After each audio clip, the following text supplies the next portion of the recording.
नमः सिद्धेभ्यः। ओम नमः सिद्धेभ्यः।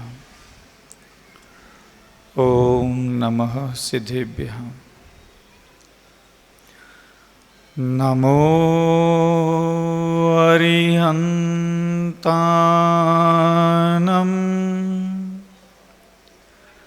नमो सिद्धानं नमो आर्यानं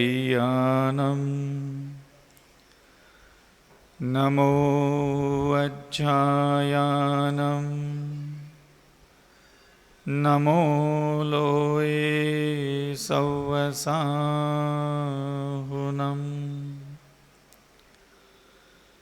ओंकारं बिन्दुसंयुक्तं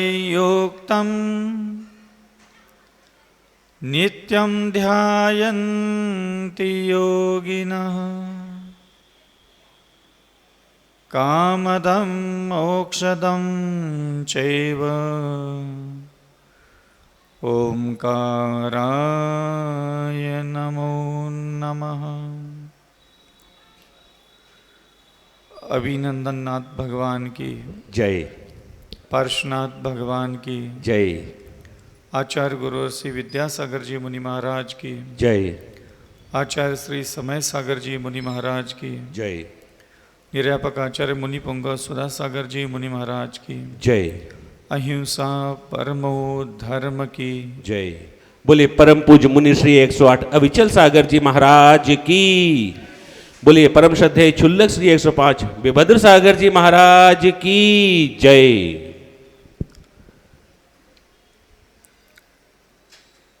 स्वभाव के बारे में काफी यहाँ विचार विमर्श किया जा रहा है। अल्प आरंभ परिग्रह अगर आपके पास है, अगर आपका स्वभाव में, आपकी बुद्धि में, आपके जीवन जीने के जो तौर तरीके हैं,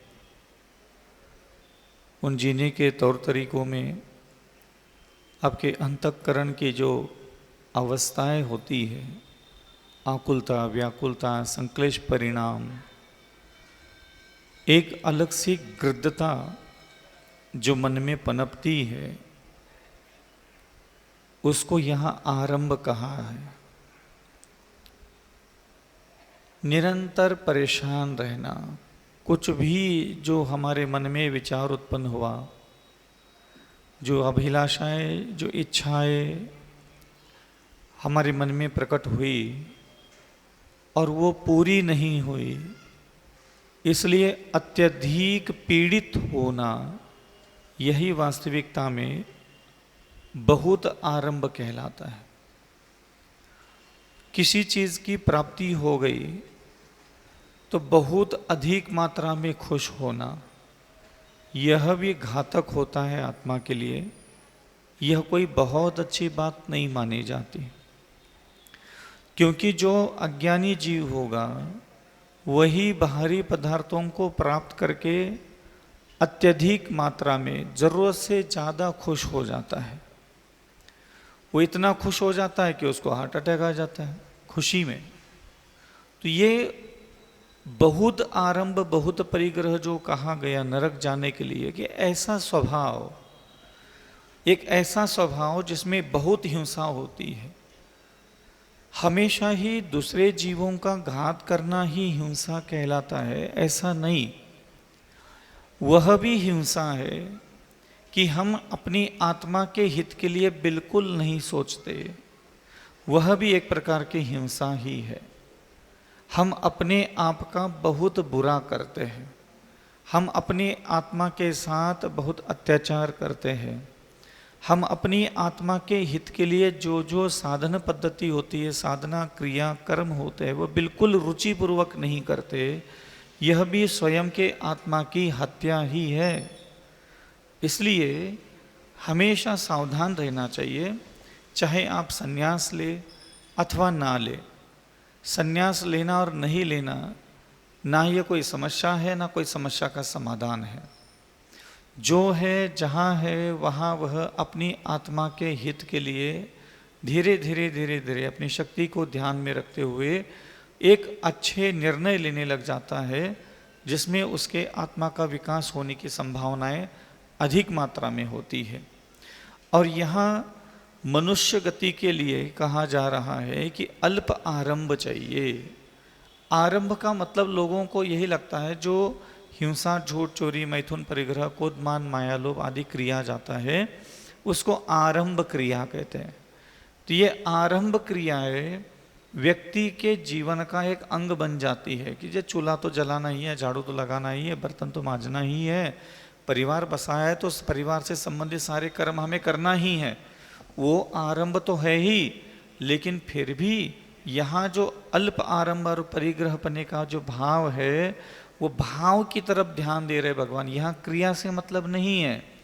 आपका स्वभाव ऐसा होना चाहिए कि मान लीजिए आपको बहुत सारी चीज़ों की प्राप्ति हो गई, लाभ प्राप्त हुआ, और तो भी आप अत्यधिक प्रसन्न ना होइए, और आपने कुछ सोचा था और आपको कुछ चीज़ मिल नहीं रही है, प्राप्त नहीं हुई, विचार किसी और का था और मिला कुछ और, तो अत्यधिक दुखित होना भी अपने आप में एक हिंसा का भाव है, और वो भी आपको नरक गति ले जाता है।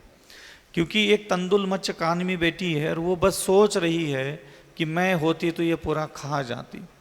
तो ये भाव प्रणाली जो है ना, इसकी तरफ मैं हमेशा आप लोगों को प्रेरित करता हूँ कि आप अपने जीवन के मूल्य, जीवन की विशेष प्रकार की जो साधना पद्धतियाँ है उसको समझिए। सारी अपनी आत्मा के कल्याण करने की जिम्मेदारियाँ सिर्फ मंत्र पर, भगवान पर, पूजा पर, चालीसा पर नहीं छोड़ सकते हम अपने कल्याण की जिम्मेदारी जब स्वयं हर पल नहीं ले पा रहे हैं, तो हमें कौन भला क्यों मोक्ष ले जाएगा और क्यों स्वर्ग ले जाएगा। इसलिए जो आपका कर्तव्य है वो आप कीजिए। मंत्र जपने के बाद मंत्र को क्या करना है, स्तोत्र पढ़ने के बाद स्तोत्र को क्या करना है, चालीसा पढ़ने के बाद चालीसा को क्या करना है, पूजा करने के बाद अष्टमंगल द्रव्य को आपके साथ क्या करना है, ये उनको सोचने का काम है। मंत्र पढ़ना आपका काम था, पढ़ लिया, आगे निकल जाओ। मंत्र की शक्तियों को सोचने दो आपके पास आना है कि नहीं आना है। जब आप उस योग्य हो जाओगे तो वो स्वयं ही आपके पास आकर के खड़ी हो जाएगी। माला जपने ही मंत्र की शक्तियों की कृपा प्राप्त करने का सही तरीका है तो नहीं है। कोई भी व्यक्ति कोई माला फेरे, जप करे, ऐसा कोई मंत्र नहीं कहता। अगर कोई योग्य बुद्धि, योग्य विचार, योग्य हृदय, योग्य अंतःकरण के साथ योग्य जीवन शैली का निर्वाह कर रहा है अपने परिवार और समूह के बीच में बैठ कर के भी, तो वहाँ भी उन मंत्रों की कृपा स्वयं होने लग जाती है। ऐसा कोई नहीं है कि नमकार मंत्र को 11,000 बार बोलने से, मन लगाकर बोलने से, एकाग्रता से बोलने से वो कोई खुश होता है। ये कोई कसौटी वास्तविकता में जो आप लोग मान के बैठे हो कि मेरा मन मंत्र में लग जाएगा तो मेरे को मंत्र की कृपा होने लग जाएगी, ये आप लोगों ने एक जबरदस्ती का खुद के अगल बगल में जाल बना के रखा है। जैसे कोई रेशम का कीड़ा अपने अगल बगल में अपने ही मुख से निकलने वाले धागों से एक जाल बुन लेता है और वो खुद ही उसमें मर जाता है। ऐसे ही आप लोगों ने एक मनगढ़ंत किस्से बना के रखे हैं कि ये पूजा है, ये मन लगा के करनी है, ये जाप है, ये मन लगा के करना है, ये अभिषेक है, ये मन लगा के करना है, ये भगवान के सारे धर्म पद्धति है, ये मन लगा के करना है, इसमें मन एकाग्र होना चाहिए, मन में खुशी आना चाहिए, बस हो गया, ये अच्छा हो जाता है, इससे अच्छा माना जाता है। ये तय किसने किया? ये आप लोगों ने तय किया। इसलिए ध्यान रखना, योग्यता अलग है और आपकी सारी धारणाएं अलग है। ये मंत्र, ये स्तोत्र, ये भगवती सत्ता, ये परमेश्वरों की जिनेंद्र भगवान की प्रतिमा है, ये कभी किसी का मुझ में मन लग रहा है नहीं लग रहा है ये नहीं देख रही है।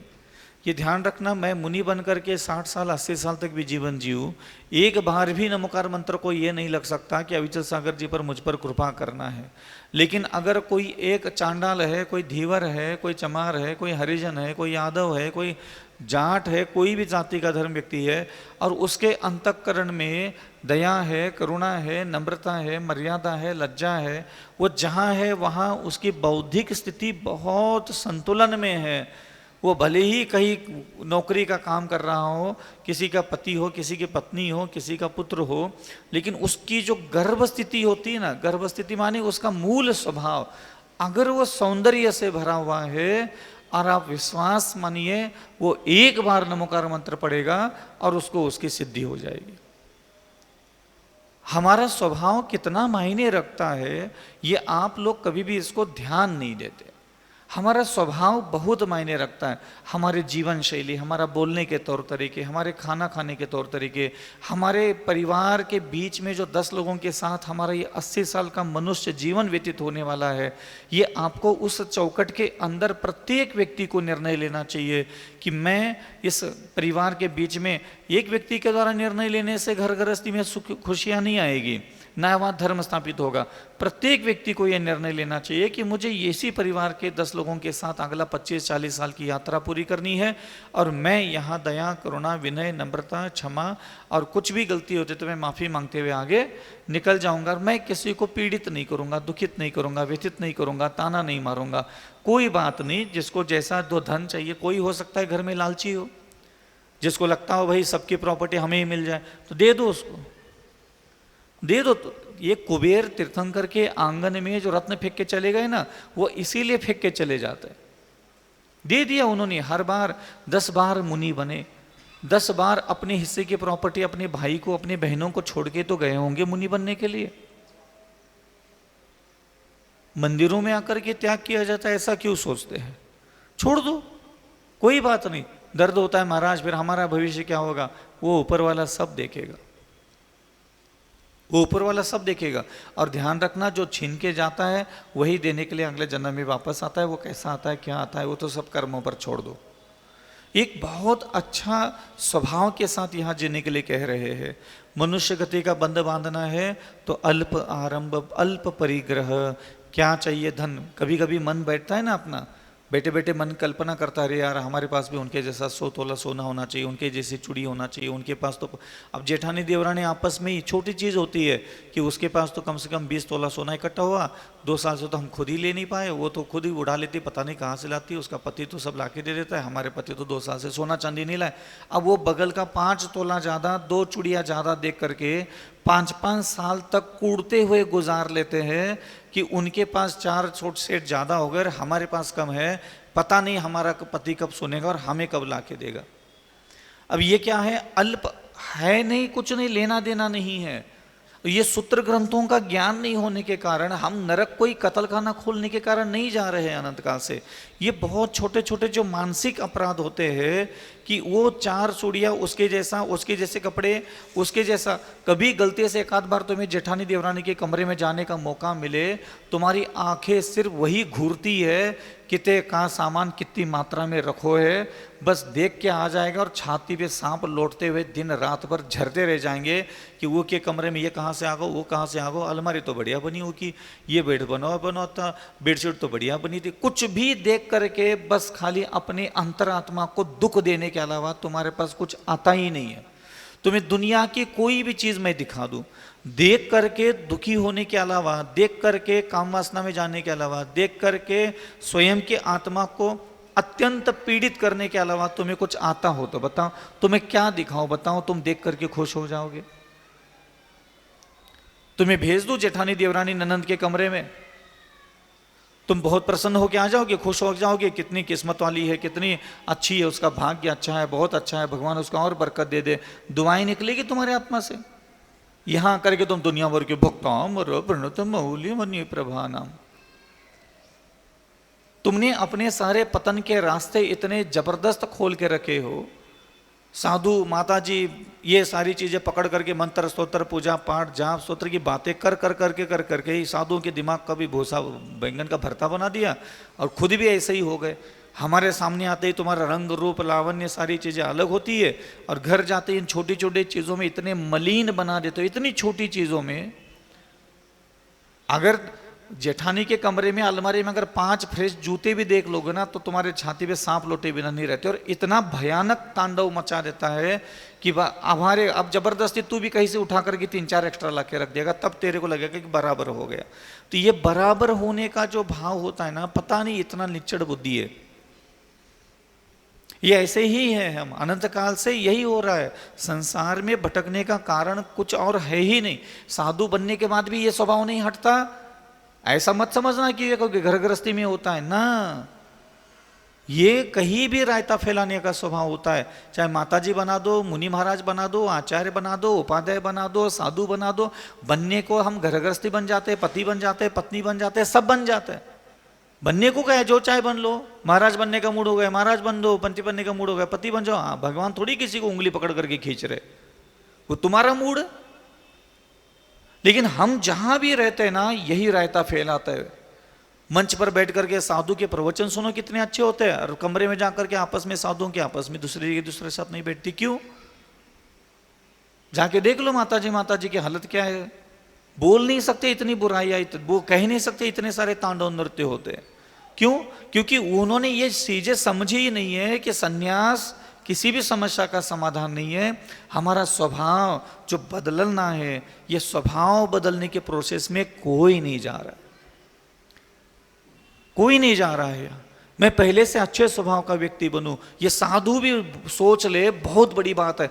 हम जो सच बोलने का दावा करते हैं, हम जो सच बोलने के डेंगे मारते हैं, हम तो सच क्या बोलते हैं, हम तो सच बोलते हैं। ये सच बोलना बहुत आसान होता है, हर व्यक्ति सच बोल सकता है। कौन से व्यक्ति की जबान में हड्डी है जो सच नहीं बोल सकती? पता नहीं इस दुनिया को कैसा एक माया जाल में, भ्रम जाल में लोगों ने उपदेश सुना करके बैठा कि साधु बन जाओ, हरि का बन जाओ। कई लोग तो वहां बैठ करके साधु बनने के लिए तड़पते रहते हैं, काश हम भी साधु बनते। मुझे एक आज तक समझ में नहीं आया है कि ये साधु बनने के लिए तड़पते कैसे। और आप देख लेना, ये साधु बनने के बाद भी उनका स्वभाव देख लो। साधु समझ करके लोग वैयावर्ती करते, सब कर ले, सब कर ले, निर्वाह कर लेते, सब कर लेते, लेकिन स्वभाव देख करके 4 कदम पीछे हट जाते। साधु से किसी को कोई तकलीफ नहीं है, ऐसे ऐसे स्वभाव ऐसा ऐसा है, और उनको कहो तो बुरा लगता है, कहो तो बुरा लगता है। माता जी है भैया, हम कहां बोले, को बोले, कौन बिल्ली के गले में घंटी बांधे। दिक्कत तो यही है। इसलिए हम हमेशा आप लोगों को प्रेरणा देते हैं, और हम भी हमेशा अपने आप को एकांत में, हम 20 साल तक इसीलिए रहे, संग में भी रहे, मौन रहे। शुरू में एक बात समझ में आ गई थी, बस जो स्वभाव लेकर के मैं पैदा हुआ हूं, वो स्वभाव लेकर के मैं मरूंगा नहीं। कभी भी मेरा मरण हो, सबसे बेहतर स्वभाव अंतःकरण, विनय, दया, करुणा, क्षमा, मृदुता, लज्जा, मान, मर्यादा, अनुशासन के साथ ही मेरा जीवन निर्वाह। कोशिश तो करो। और ऐसा नहीं है कि अच्छा स्वभाव बनाने के लिए दर्द नहीं होता, बहुत बड़े दर्द से गुजरना पड़ता है। दर्द ही संसार है। या तो संसार के भोग भोग लो, और भोग भोगने के बदले में जो नरक का दर्द है वो भोग लो, या फिर भगवान के मुख से निकले हुए शब्दों को स्वीकार करो, और भगवान की वाणी का पालन करने में भी बहुत दर्द मिलता है। संसार में दर्द निश्चित है, तुम्हें स्वयं सोचना है मुझे कौन से दर्द में रहना है, बस इतनी सी बात है। संसार में अगर तुम्हें सुख प्राप्त करना है ना, तो तुम सुखी होने की कल्पना छोड़ दो। सबसे पहले यह निर्णय लेना है, मुझे कौन से दर्द में रहना है। कौन से दर्द में रहना है आप बताइए। एक लाइन अभी मैंने ऊपर बोली थी, जो व्यक्ति भूख की दर्द सहन करता है, उसको संसार के हजारों दर्द सहन करने की जरूरत नहीं पड़ती। जो व्यक्ति काम वासना के दर्द को सहन करता है, उसको अनंत काल तक संसार में भटकने का दर्द सहन नहीं करना पड़ता। जिस व्यक्ति को दया करने का दर्द मिलता है, मैं दयालु अगर बन जाऊंगा तो मुझसे बड़ा दर्द और किसी को 24 घंटे नहीं हो सकता। 24 घंटे मेरे दिमाग में इस पूरे भारत के प्रत्येक जानवर जो घायल होगा, जख्मी होगा, कुचला गया होगा, वही वही वही वही दिखता रहता है, तड़पता रहता है, अंदर आत्मा झकझोर जाती है। क्या है जानवरों के लिए उपचार? कुछ भी नहीं, कुछ भी नहीं। तो जितना ज्यादा हम दयालु बनते हैं, उतना ज्यादा हमारे हृदय का दर्द बढ़ता है।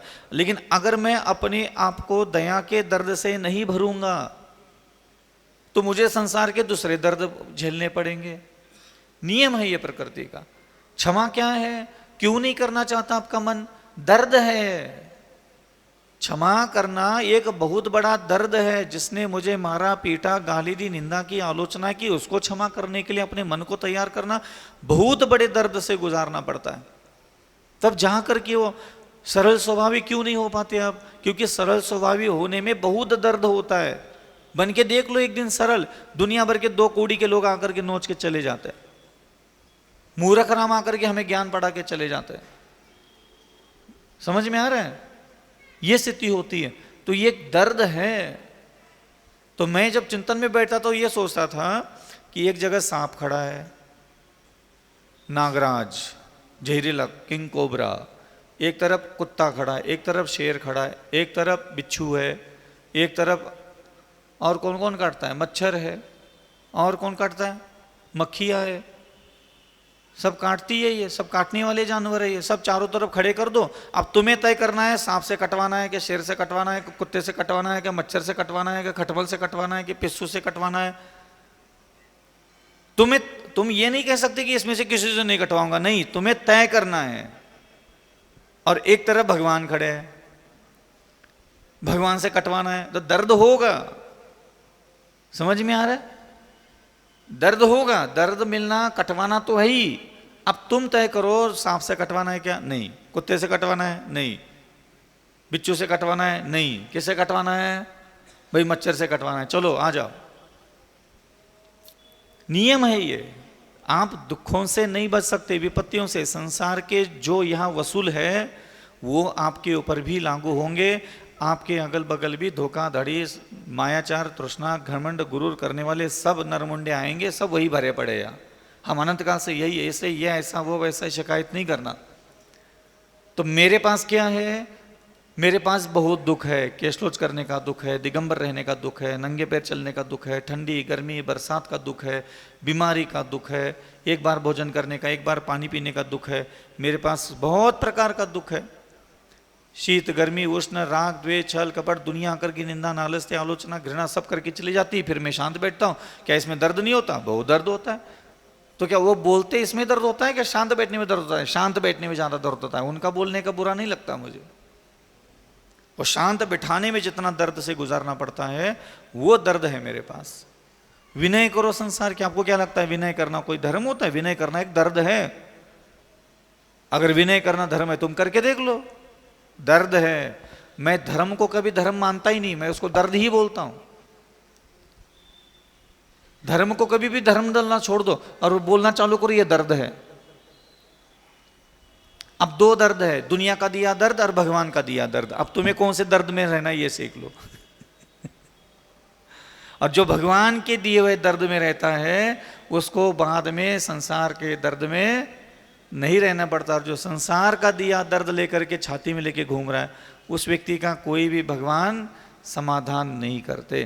तो भगवान उनके दर्द को शांत करते हैं जो उनके दिए हुए दर्द को लेकर के भ्रमण करता है। तो भगवान एक दिन मेरी समाधि हो जाएगी तो क्या मेरा जीवन सुखमय होने वाला है क्या दुखमय होने वाला है? क्यों? क्योंकि मैं भगवान के दिए हुए दर्द में गुजार रहा हूं। मैं आज भगवान के दिए हुए दर्द में जीवन जी रहा हूं। एक बार भोजन करना सुख होता है कि दुख होता है? ले लो तुम सबका नियम आज के बाद एक बार खाना का। सुख है तो ले लो। दर्द है क्या? दर्द है क्या नहीं है? ये धर्म है क्या दर्द है?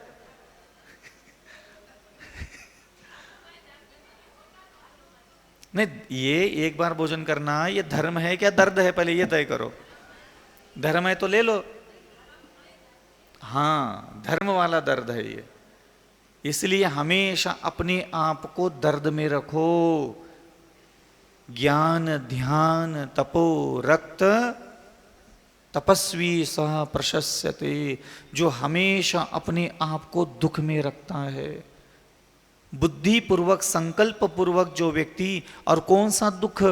सिर्फ जिनेंद्र भगवान के द्वारा दिया हुआ दुख अगर तुम अपने जीवन में रखते हो तो उन सारे दुखों का जो उनका दिया दुख है वो भी और जो तुम्हारा दिया दुख है वो भी, दोनों भगवान नष्ट करेंगे। लेकिन सिर्फ तेरा दुख तेरे कलेजे में भरा पड़ा है तो वो दुख दूर करने के लिए जिनेंद्र भगवान नहीं है। वो दुख दूर करने की जिम्मेदारी नहीं जिनेंद्र भगवान की। आप कभी आटा चक्की में गए हो चक्के पीसने के लिए? तो हम लोग बचपन में जाते थे तो उसमें नियम था 5 किलो ज्वार के ऊपर की ही यहाँ पिसाई होगी, कोई भी 1-1 किलो 2-2 किलो लेके नहीं आएगा। समझ में आ रहा है? अब हमारी तो घर वाले थे ना जो भी महिलाएं लोग, तो वो जैसे 3 किलो उनका 2 किलो उनका दोनों में मिला दिया, चले गए। तो क्या हो गया? 5 किलो पीस लिया, 2 किलो का आटा उनको दे दिया, 5 किलो का आटा हम, 3 किलो का आटा हम ले लिए। तो ऐसे ही क्या करना, जब आपको लगता है कि आपके दुख भगवान दूर करे, तो अकेला अपना दुख लेके नहीं जानेगा। उसमें क्या करना, 2-4-15 दिन एक आध 64 रिद्धि के उपवास कर लो, भक्तांबर के उपवास कर लो, और भगवान का दिया हुआ दुख थोड़ा अपने दुखों में मिला दो। समझ में आ रहा है? जब भगवान का दिया दुख तो अपने पास रखोगे, कुछ भी व्रत ले लो, नियम ले लो, तप ले लो, ध्यान ले लो, कुछ भी त्याग कर लो, वो दुख ले लोगे तो भगवान को दया आ जाती है, देखो अविचल सागर मेरा दिया दुख इसके पास है। तो जब वो साफ करने के लिए आएगा दुख, तो अपना दुख भी हर लेगा और उसका दिया दुख भी हर लेगा। तो ऐसे चतुर्बुद्धि से काम करना पड़ता है। तो मेरे को पहले ना बहुत तकलीफ होती थी आसपास की कोई भी चीज की, तो मैं अपना अपना दुख रोज लेके जाता था भगवान जी के पास कि भगवान जी ये तकलीफ है, ये तकलीफ है, ये तकलीफ है, मेरे को ये तकलीफ है, मैं इतना परेशान हूँ। इतना घमंड से भरे हुआ आदमी ऐसी बातें बोलता है, मैं परेशान हूँ। तो भगवान जी ने एक दिन बोला, भाई मैंने दिया है क्या कोई दुख, तो मुझे क्यों बोल रहे हो? भगवान जी ने मुझे धीरे से कहा, ये जो मेरे सामने अविचल सागर आकर के बार बार मैं दुखी, ये दुखी, वो दुखी, मेरे साथ ऐसा हो रहा है, वैसा हो रहा है, मैं बहुत परेशान हूँ। तो भगवान जी ने धीरे से पूछा कि ये मैंने दिया है क्या दुख? मैंने कहा कि नहीं। तो फिर मेरे पास क्यों आ रहा है? हम चुप बैठ गए। तो हमने उस एक लाइन को पकड़ करके फिर चिंतन मनन करना चालू किया कि भगवान जी ने ऐसा क्यों कहा, कि क्या तुम्हारे पास जो दुख है क्या वो मैंने दिया क्या? तो नहीं दिया। तो हमने क्या किया, फिर उसके बाद कुछ समय के बाद जब चिंतन मनन में बात आने लगी कि ऐसा है कि अपन भगवान का दिया तो दुख अपने पास है ही नहीं, हमने फिर दनादन दनादन दनादन दनादन साधना करना चालू कर दी। धूप में बैठना, बरसात में बैठना, ठंडी में बैठना, ये करना, वो करना, ऐसा करना, और खूब दिन भर धूप में बैठ करके फिर आकर के खड़े रहते, ऐसे मुंह लटका के बैठे जाते थे उनके सामने। ये किसका दिया दुख है? फिर धीरे से भगवान जी को बोलते थे, ये जो मुझे धूप में बैठ करके दिन भर जल करके आया हो, काला हरा पीला नीला बिल्कुल काले कोयला डांबर जैसा, ये किसका दिया दुख है पता है? तेरा। ये तूने कहा था, अब तो देख ले। बोले ठीक है अविचल सागर, थोड़ा सा और तप ले, क्योंकि चूल्हे पे तवा रखते ही रोटी नहीं डाली जाती। गृहिणी होती वो जानती है कि कितना तवा तपना चाहिए, तब जा करके गीली आटे की लोई उस पर डाली जाती है। तो भगवान इंतज़ार करते रहे कि अविचल सागर जैसे तवा और तप जाए, तवा और तप जाए, तवा और तप जाए, जैसे कोई रोटी सेकने वाले व्यक्ति तवा तपने का इंतज़ार करता है, ऐसे ही भगवान और अविचल सागर मेरे दुखों को अपने ऊपर ले ले, और अविचल सागर मेरे दुख में दुखी हो जाए। तो पहले ठंडी में बैठा, फिर गर्मी में बैठा, फिर बरसात में बैठा, फिर नीरस भोजन चालू कर दिया। भगवान दूर से देख रहे, बेटा और थोड़ा और मेरे दुखों से दुखी हो जा, और मेरे दिए हुए दुखों से और दुखी हो जा। बस बैठे फिर एक दिन आ गए, पूरा उन्होंने अपना दिव्य दर्शन दे दिया कि अब ये ले ले। तो ये जो जीवन की साधनाएं होती है ना, वो ऐसे ही होती है। तो आप सिर्फ खाना खाना चाहते हो व्यवस्थित, इसलिए शरीर को स्वस्थ बनाओगे तो नहीं। आपको अष्टमी चतुर्दशी है, ये सारी चीजें, एकासन करो, नीरस भोजन करो, कितना लाख दुख उठाना पड़े उठा लेना चाहिए, लेकिन जिनेंद्र भगवान के मुख से निकलने वाला कोई भी दर्द अपने जीवन में जरूर रखना चाहिए। हमेशा बस मैं दुखी हूं ये बोलना नहीं चाहिए, मेरा दुख उनका दिया हुआ दुख होना चाहिए। और आज मैं सही कह रहा हूँ, इस 40 साल की उम्र में आते आते मेरे मुख से आज एक भी शब्द नहीं निकलता भगवान के सामने बैठ करके ये मेरा दुख है।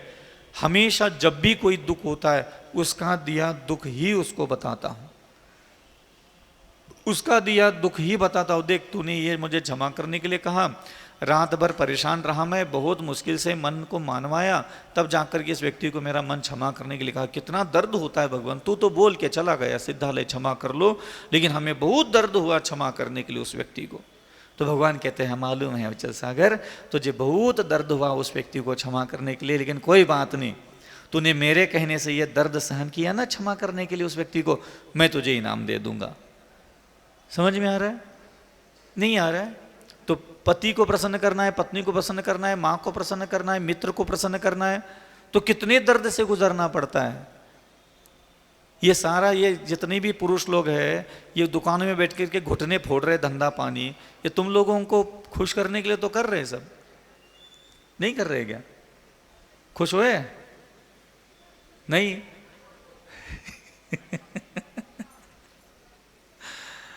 तो ऐसे ही परमात्मा के साथ भी यही खेल खेलता था मैं, बैठे बैठे बैठे छोटी छोटी बातों में दिमाग उलझा करके उनको जो चाहिए मैं दे देता था, और उनको चाहिए बस मेरे दिए हुए दुखों से भरा हुआ कोई आदमी आ जाए, लबालब भर करके आ जाए, उड़ेलना चाहिए। ऐसा नहीं कि एक घघरी भरी पड़ी और उसमें 10 लीटर की घघरी में आधा कटोरा पानी डाल दिया और वो भगवान को दिखा दे कितना दुख है। नहीं, दुख भी ऐसा होना चाहिए कि 10 लीटर का घड़ा है, पूरा भर भर करके बाहर उड़ेल रहा हो, इतना भगवान का दिया हुआ दर्द तुम्हारे पास होना चाहिए। सुबह से लेकर के शाम तक सिर्फ दर्द दर्द दर्द। कौन सा दर्द? कितना है तुम्हारे पास? है? नहीं है। इसीलिए कृपा नहीं होती, इसीलिए अनुकंपा नहीं होती, ये ध्यान रखना। अल्प आरंभ अल्प परिग्रह पने का भाव मनुष्य आयु का, स्वभाव की मृदुता भी मनुष्य आयु का बंद करती है। शील रहित होना भी, ऐसा स्वभाव लेकर के जीवन जीना जिसका न चरित्र का कोई पता है न कोई आचरण का पता है, किसी भी गति में जा सकता है। सम्यक्त्व देवायु का आश्रव है। एक तो सराग संयम, संयम संयम, अकाम निर्जरा बाल तब भी देव गति में जाने के लिए कारण बनता है। सराग संयम माने चतुर्दुगुण संवर्ती, जो घमंड के कारण आप लोग अपने आप को सराग सम्यक दृष्टि मान लेते हो, लेकिन आप लोगों की बुद्धियाँ, विचार, हरकतें देख करके लगता नहीं कि आप कोई सम्यक दर्शन प्राप्त करने की स्थिति में अभी भी हो। इसलिए थोड़ा सा प्रशम, सम्यक, आस्तिक और अनुकंपा की तरफ भी ध्यान दे देना चाहिए। संयमा संयम, आरिका बन गए का मतलब ये नहीं कि संयमा सही में पहुंच गए, उसके अनुकूल आपका स्वभाव होना चाहिए, बुद्धि होना चाहिए, विचार होना चाहिए, दया होना चाहिए, करुणा होना चाहिए। 5वें गुणस्थान में पहुंच गए, क्षुल्लक बन करके बैठ गए, आरिका बन करके बैठ गए, क्षुल्लिका बन करके बैठ गए, बस लोक निंदा, आलोचना, घृणा, दूसरे साधु संत सन्यासी व्रती तपस्वी गृहस्थों के जीवन में बत्ती लगा रहे बैठ करके, तो काहे का तुम्हारा संयमा संयम गुणस्थान? तुम्हारी हरकतें, तुम्हारा स्वभाव, तुम्हारी बुद्धि, तुम्हारे विचार तो बिल्कुल मैच खाते नहीं तुम्हारे गुणस्थान के साथ। इसलिए ध्यान रखना, ये द्रव्य लिंग लेकर के भ्रमण करना बहुत आसान है। अपने अच्छे स्वभाव को लेकर के इस गलियों में भ्रमण करना, नाना प्रकार के अवसर प्राप्त होने के बाद भी, दूसरों की निंदा का अवसर प्राप्त हुआ लेकिन नहीं, लोन ले लिया, आपके घर में आज चवन्नी भी नहीं है, लेकिन ख्यालों में क्या है, इसका धीरे धीरे जैसा ही पैसा आता है, इसका हमें पैसा चुकाना है, इसका उधार है, ये चुकाने का ख्याल मन में पनपता है ना। ऐसे ही आपके अंतःकरण में ये ख्याल पनपते रहना चाहिए कि मुझे क्षमा करने का निर्णय लेना है, मुझे दया करने का निर्णय लेना है, मुझे करुणा करने का निर्णय लेना है, मुझे परस्त्री को बहन मानने का निर्णय लेना है। अब पहले ये बोलना चालू करो, अभी सुधरोगे नहीं एक झटके में, अभी पूरी अंदर की मन की मलिनताएं दूर नहीं होगी ना, भावनाओं की, अभी सोचना चालू करो। अभी 50,000 का कर्जा एक दिन में नहीं चुकेगा, समझ में आ रहा है ना। आज 500 रुपये कमाओ, कल 500 रुपये कमाओ, परसों 500 रुपये कमाओ, घर में 400 रुपये खर्चा करो, 1200 रुपये बच गए, जा करके दे के आ जाओ, तो 50,000 में से 12,000 लेस हो गए, बच गए आपके 48,200 बच गए आपके। ये ऐसा धीरे धीरे धीरे धीरे ख्याल पैदा करो कि हाँ मुझे ये निर्णय लेना है, मैंने अभी ये निर्णय नहीं लिए, मुझे शांत रहने वाला निर्णय लेना है कि मुझे शांत रहना है, सरल रहना है, मृदु रहना है, संतोषी रहना है, मुझे बहुत बड़े अपराध करते हुए जीवन नहीं जीना है। ये निर्णय लेना ज़्यादा जरूरी होता है, और ये निर्णय लेने के लिए जिनेंद्र भगवान आपका इंतजार कर रहे हैं। अब सबसे बड़ी जो 8 कर्म में नाम कर्म आता है, नाम कर्म, योग वक्रता और विसंवाद, ये अशुभ नाम कर्म के आश्रव है। नाम कर्म का क्या काम होता है आपको पता है? गति, जाति, शरीर, अंगोपांग, निर्माण, बंधन, संघात, संस्थान, सहनन, स्पर्श, रस, गंध, वर्ण और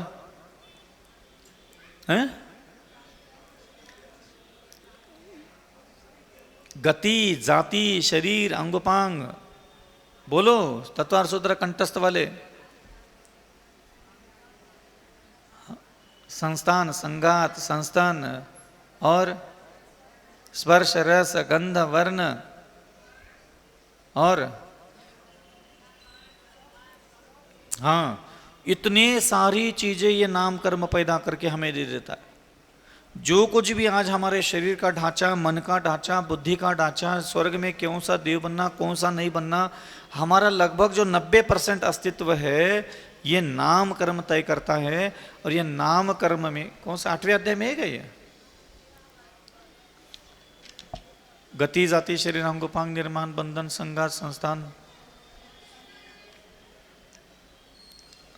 गति जाति शरीर अंगोपांग निर्माण बंधन संघात संस्थान सहनन स्पर्श रस गंध वर्ण अनुपूर्वीय अगुरु लघुपात अगुरु लघु उपघात परघात तपोध्यात छोस विहायो व 650 विहायो गति प्रत्येक शरीर त्रस सुभग सुस्वर शुभ सूक्ष्म पर्याप्ति स्थिरोदय यशक कीर्ति सेत्राणी तीर्थक करत्वम च।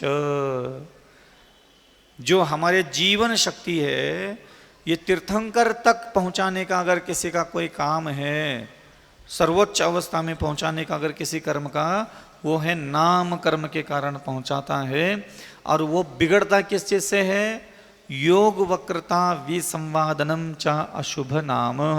जो भी आपका अप्रिय है, चेहरा, आंख, नाक, कान, भाग्य, दुर्भाग्य, आपकी धन वैभव संपदा, आपका जो कुछ भी प्रसिद्धि यश कीर्ति होना चाहिए, अगर वो व्यवस्थित नहीं है, उसका कारण है आपका नाम कर्म ठीक नहीं होना।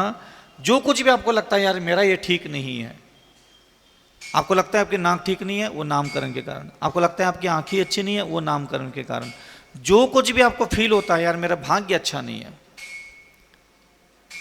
समझ में आ रहा है ना, मेरा संसार में मेरा कोई नाम ही नहीं है, मेरी कोई प्रसिद्धि नहीं है, मेरी कोई मान्यता ही नहीं है, फील होता है आपको, कभी कभी फील होता है यार मेरा कोई मान्यता नहीं है समाज में, मेरी कोई पकड़ नहीं है, मेरा कोई मान सम्मान इज्जत नहीं है, शोहरत नहीं है मेरी।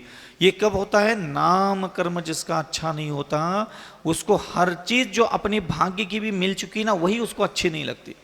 आपको आपका मकान अच्छा लगता है, नया नया बना हो तो बात अलग है,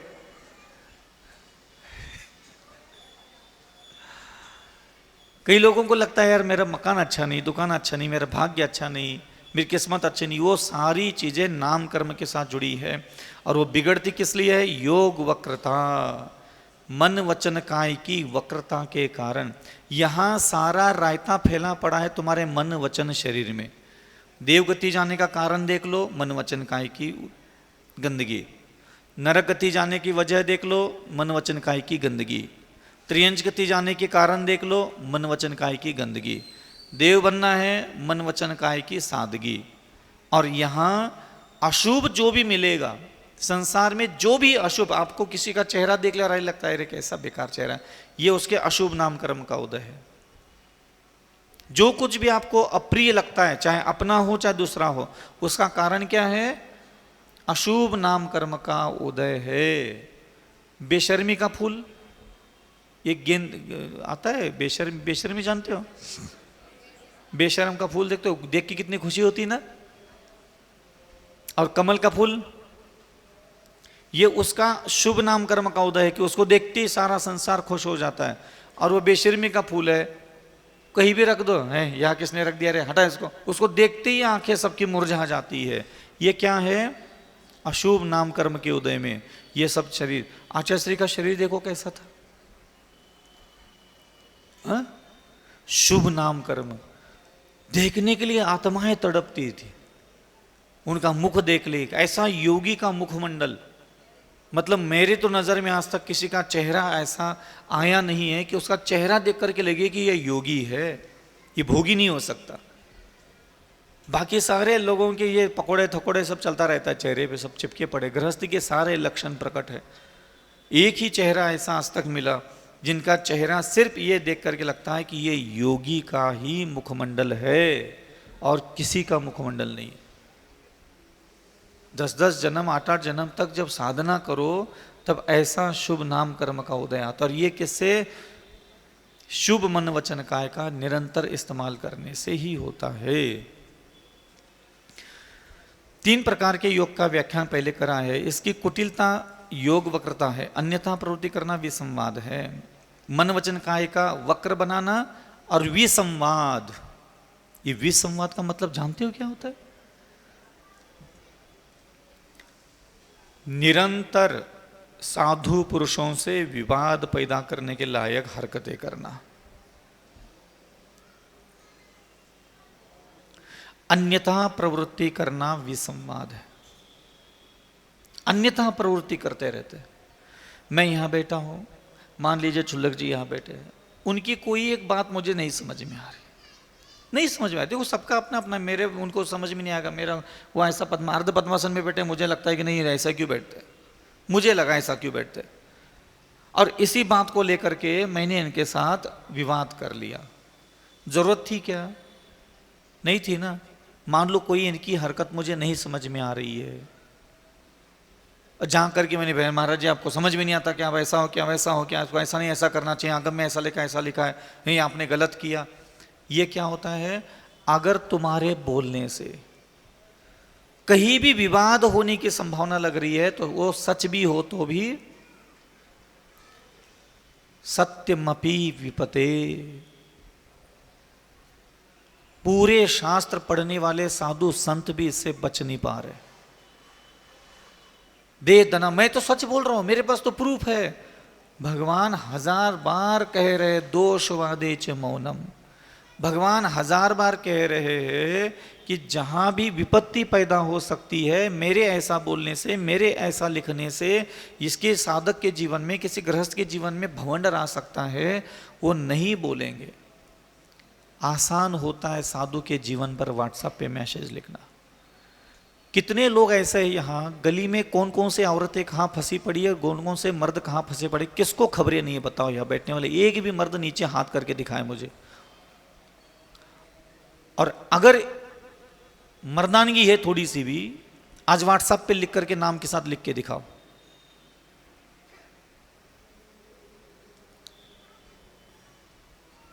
झूठ लिखने के लिए तो कह ही नहीं रहा हूं मैं, हैं?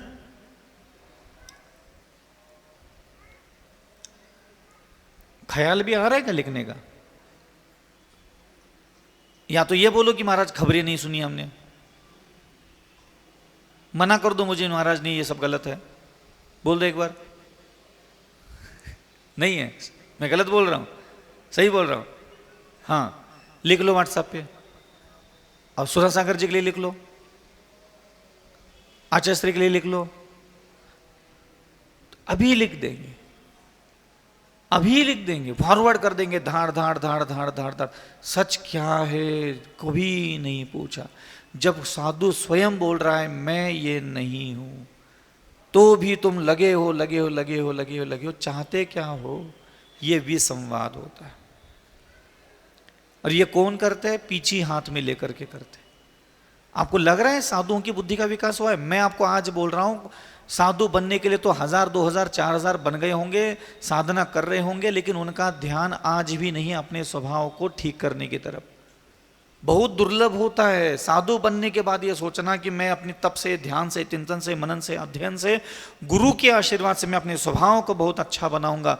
मैं जैसा अविचल सागर 2000 में था वैसा 2004 में नहीं रहूंगा।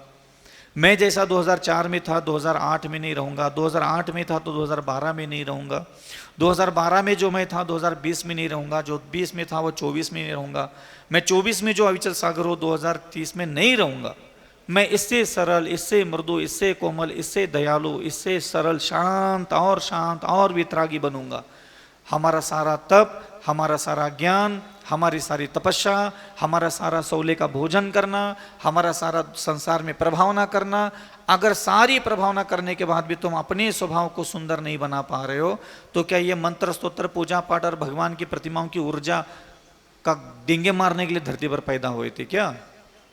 तो दुनिया भर की ऊर्जा भरी पड़ी होगी, उसकी जानकारी नहीं चाहिए। वो तो किसी किताब में लिखी होगी नमोकार मंत्र में कितनी ऊर्जा है। वो क्या सुनाने के लिए थोड़ी ना मैं साधु बना हुआ यहाँ बैठ करके। मैं स्वयं अपने स्वभाव को शानदार बनाना चाहता हूं। गुरु की सेवा करने का स्वभाव, गुरु की भक्ति करने का स्वभाव। अगर तुम्हें लगता है कि भगवान की भक्ति करना तुम्हारा कोई स्वभाव बन चुका है और आदत बन चुकी है, इसमें जमीन आसमान का अंतर आता है। मालूम ही नहीं आप लोगों को। देव दर्शन करते करते आपका स्वभाव सुंदर बन गया, आपके स्वभाव में आ गया है प्रभु दर्शन करना, और आपकी आदत में आ गया है प्रभु दर्शन करना। इन दोनों में अंतर है, समझ में आ रहा है? स्वभाव में आना और आदत में आना। तो ये इनके साधु बनना हमारी आदत में आ गया है। जब जब धरती पर पैदा हो जाओ, जैन में पैदा हो जाओ, साधु बन के बैठ जाते हैं। हमारे कोई काम, कोई आपको लगता है कि साधु बना रहे हो, हम आपको सही सही कह रहे हैं, कोई बड़ी बात नहीं, बन जाता है आदमी आसानी से, बिल्कुल सरलता से साधु बन जाता है। साधु बनो चाहे गृहस्थ बनो, सबसे पहले अपने स्वभाव पर नजर रखो। गरीब हो, अमीर हो, सुखी हो, दुखी हो, बहुत कष्ट से धन प्राप्त होता है, तो भी किसी भी स्थिति में तुम क्यों ना हो, तुम्हारी इच्छा पूरी हो रही हो, तुम्हारी इच्छा पूरी ना हो रही हो, तुम्हारा पुण्य कर्म का उदय चल रहा हो, तुम्हारे पुण्य कर्म का उदय नहीं चल रहा हो, तो भी तुम संकल्प लो कि मैं तो अपने स्वभाव की तरफ ध्यान दूंगा, बाकी सारी चीजें मेरे हाथ में नहीं है। पुण्य कब आएगा कब नहीं आएगा कि तुम्हारे हाथ में जो मुंह लटका के बैठे हो। तुम्हारे जीवन में पाप आएगा पुण्य आएगा, ये निर्णय तुम लोगे तो आने वाला है क्या? नहीं ना। मेरे आत्मा में पाप कर्म भरा पड़ा था, तो 20 साल से लेकर के 44 साल तक तो मुझे नहीं लगा कि मेरा कोई पुण्य कर्म का उदय आया।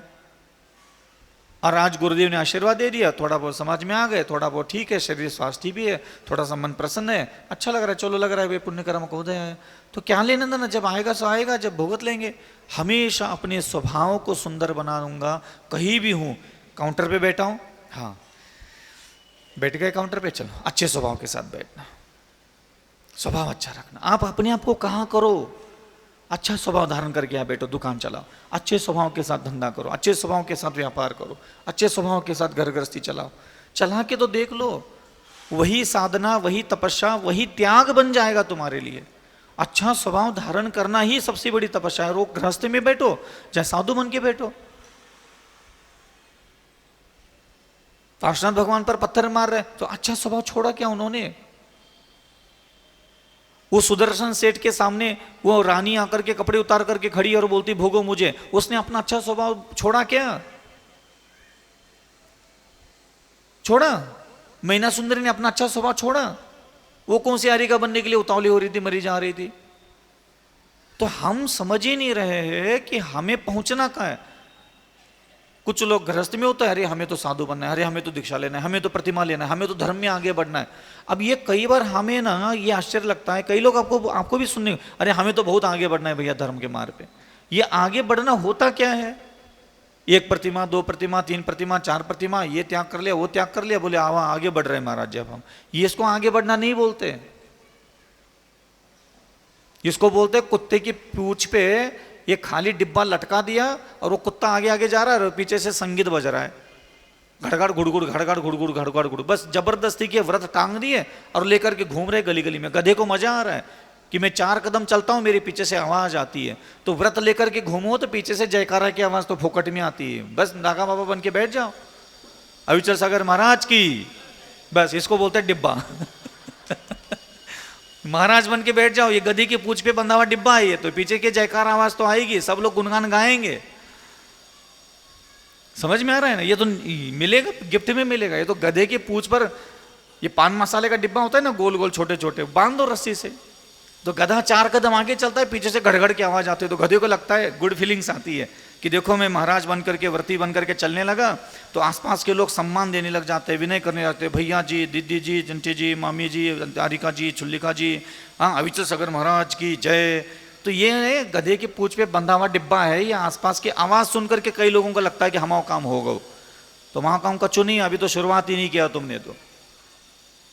तो चला ऐसे जाता है कि तुम्हारे पगतलियों की आवाज भी नहीं आना चाहिए। तुम रहो किसी जगह ऐसा, 4 महीने भी रहो, तो अपने होने का एहसास किसी को, आसपास के व्यक्ति को नहीं होना चाहिए। माइंड डिस्टर्ब नहीं होना चाहिए 1 सेकंड के लिए कि मैं यहां बैठा हूं, यहां का अध्यक्ष परेशान, मंत्री परेशान, कमेटी परेशान, समाज परेशान, उथल पुथल मची है सब जगह। तो नहीं चाहिए हमें। हम है क्या नहीं है, बिल्कुल ऐसे कोने में खड़े रहे जैसे भी है ही नहीं यार। तो इतना निराकुल स्वयं को बनाओ, इतना स्वभाव की सुंदरता के साथ भी कहीं रहा जा सकता है। कहीं रहो और किसी को जख्म दिए बिना निकल जाओ। आपको बैठा दो किसी आधा 1-2 घंटे किसी जगह, शादी के पंडाल में, बिना दर्द दिए वो शादी के पंडाल से बाहर निकल के दिखाओ। बिना किसी के घृणा किए, बिना किसी से ईर्ष्या किए, बिना किसी का अभिनय किए, बिना किसी से नफरत किए, बिना किसी की चुगली किए, निर्दोष 1 घंटा किसी मनुष्यों की भीड़ में से गुजर के दिखाओ। जिस 1 घंटे में तुमने कोई घृणा नहीं की, कोई लालसा नहीं की, कोई तृष्णा नहीं की, कोई चुगली नहीं की, कोई झूठ नहीं बोला, कोई मोहित नहीं हुए, कोई प्रभावित नहीं हुए किसी से, सीधा अंदर गए, शांत, निराकुल, सरल, सहज, नम्र, विनय। बड़े ने नमस्कार नहीं किया तो भी जा करके नमस्कार किया, छोटे ने विनय नहीं किया तो भी खुद जा करके बिना घमंड के, बिना गुरूर के नमस्कार किया। तुम निर्दोष 1 घंटा तो गुजार नहीं पाते, कहीं भी खड़े रहकर खड़े लगे, ये देखो छुटकी होके जय जिंदर नहीं कर रही है, ये देखो ये ऐसे नहीं कर ली। कहीं खड़े खड़े तुम्हारे दिमाग में जबरदस्ती के डमरू बज जाते हैं। इतनी हलकट बुद्धि तो है हमारी। तो कहीं 1 घंटा निर्दोष समय व्यतीत करके दिखाओ खुली आंखों से, वो भी तुम्हारे बस की नहीं है। बैठे बैठे बैठे बैठे कुछ भी करके आ जाएंगे, बड़ों छोटों का लिहाज ही नहीं है। हम वही बैठे आधा घंटा, जय जिंदर नहीं की, पैर तक नहीं छुए। मतलब लड़ाई झगड़े करने के लिए हम तो बस खाली बीज ढूंढते रहते। हम नाराज कैसे हो, हम खुद को नाराज करवाने के चक्कर में बैठे रहते दिन भर। आपको पता है, सुबह से किसी से नाराज नहीं हुए थे हम, ठीक है, तो अक्षय जी आ गए, 8:35 हो गए, समझ में नहीं आएगा इतनी देर से आते हो, बस। एक्चुअली वो देर से आया ये नाराजगी नहीं, हमारी नाराज होने की आदत है और हमें उसके बिना चैन नहीं पड़ता। आप मानिए, आपको दुनिया का कोई व्यक्ति नाराज नहीं कर। आप बताओ, आप किसी के पास गए हो कभी किसी को नाराज करने के लिए आज तक? कसम खा के बताओ। देखो ध्यान से देखना कैसी गंदगी पनपती हमारे दिमाग में। आप पूरी जिंदगी भर कभी किसी के पास गए हो नाराज करने के लिए? सोच के गए हो कभी? चलो यार उसके नाराज करके आ जाते, तो उसको गए का कभी नहीं। लेकिन आपसे कई लोग नाराज हुए कि नहीं हुए हैं? तो आपके नाराज करने से वो नाराज नहीं हुए, उनको खुद को नाराज होने में मजा आता है, इसलिए वो नाराज हुए। अब तुम खुद को देख लो, तुम जिससे से नाराज हो उसके नाराज करने से तुम नाराज नहीं हो, तुम्हारी नाराज होने की बीमारी है, इसलिए तुम नाराज हो। समझ में आ रहा है कुछ कह रहा हूं? तो दूसरा तुम्हें नाराज करता है कि तुम्हारी खुद की बीमारी है? ये खुद की बीमारियां है, कोई तुम्हें नाराज नहीं कर रहा है। मैं यहां बैठा हूं, मुझे तो नहीं लगता कि मैंने कोई ऐसा कांड किया है कि अक्षय नाराज हो जाए। अब अक्षय को नाराज होने की आदत है, या महाराज जी टाइम पे प्रवचन ही नहीं छोड़ते, 10:15 बजवा देते, क्या करे बता। अब वो नाराज, बता मैंने किया कि वो खुद से खुद हो गया? मैं तो नहीं कर रहा था ना, मैं तो ज्ञान ही दान दे रहा था, मैं तो करुणा दान कर रहा था, मैं तो शांति से बैठा था यहाँ। तो इसलिए ध्यान रखना, कुछ बीमारियां हमारे स्वयं के अंदर होती है तो हम उसको नहीं बोलते और दिन भर शिकायत की, मेरी बीवी हमें बहुत नाराज करती है, हमारी माँ हमें नाराज कर दिया, हमारे मित्र ने नाराज कर दिया, इसने नाराज कर दिया। एक्चुअली हमें दुनिया का कोई व्यक्ति नाराज नहीं करता, हमारी खुद की कुछ स्वयं की बीमारियां हैं, मनो बीमारियां, वचन बीमारियां, शरीर की इंद्रियों की बीमारियां है ये। समझ में आ रहा है? आ रहा है महाराज? क्या करें, अब हम भी थक गए आप लोगों को समझाते समझाते। योग की वक्रता क्या होती है?